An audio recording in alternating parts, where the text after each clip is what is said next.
So what exactly is forecasting? To put it in definition, forecasting is projecting future financial performance based on historical data, current trends, and assumptions about the future. So how does it different from budgeting? Essentially, budgeting is also projecting the future performance based on historical data. Let's understand this with the help of an example. Imagine you're the coach of a cricket team and you just won the toss and decided to bat first in a 20 over match. Now, at the start of the inning, your aim is to score 200 runs batting first so that you can give a comfortable target to your bowlers. However, after 3 overs, you realize that your team has already lost two crucial wickets and has only managed to put on 23 runs in the over. Now, you need to change your strategy. You realize that you cannot continue to bat at the same momentum, otherwise, you may lose all the wickets early and you may never be able to make the original target that you intended. So, you change your strategy, you ask your batsmen at the crease to bat carefully to save wickets at least for some next 4 to 5 overs so that uh, when the time comes they can go on hitting and they can make further runs. So you revise your strategy. Your new plan is to aim for around 60 runs in first 10 overs and then try to reach by 100 runs in 15th over and finally complete the inning by around the score of 170 to 180, which is not a bad total. So here you started the inning with a score of 200 in mind, but then when you started losing wickets, you then revised your strategy.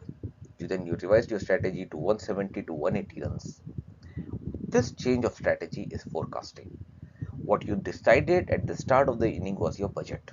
Similarly, in corporate finance setup 2, when we set similarly in corporate finance setup 2, when we project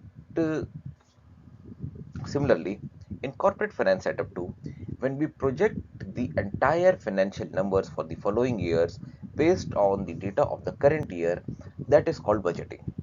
Budgeting is sacrosanct. It is the target that you give to your salespeople.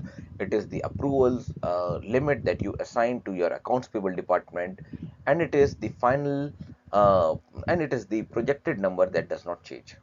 However, forecasting is different. Forecasting is revising the target as you move along after careful study of the actuals in place. Therefore, forecasting is adjusting the initial plan after carefully studying and analyzing the current situation or the actuals. Unlike budgeting, which is usually done at the beginning, forecasting is a continuous process. You continue to receive actuals, you continue to study and analyze them, and you continue to revise your target. And then you also compare your initial target, which is budgeting, with your revised target. And then you analyze the reasons behind your revision. So you see, budgeting establishes a financial plan for a specific period. It serves as the benchmark for the year.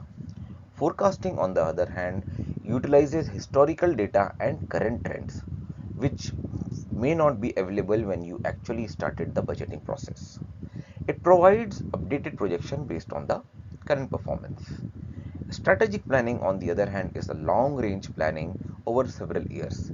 It provides a broader vision of achieving goals. So, what all acts as inputs for forecasting? Your variances.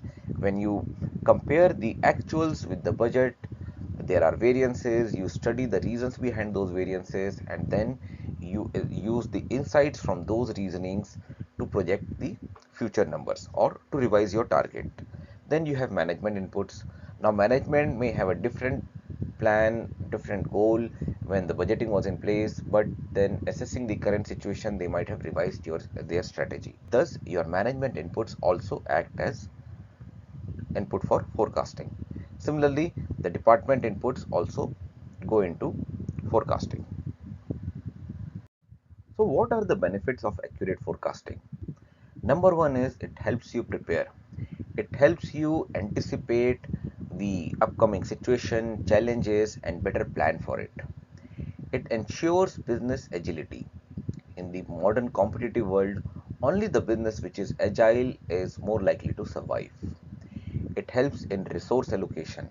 Seeing the upcoming trend, upcoming challenges, you can allocate the resource, you can perform the hiring function, or if the picture is not that good, you may lay off, you may plan to lay off people and thereby save your business.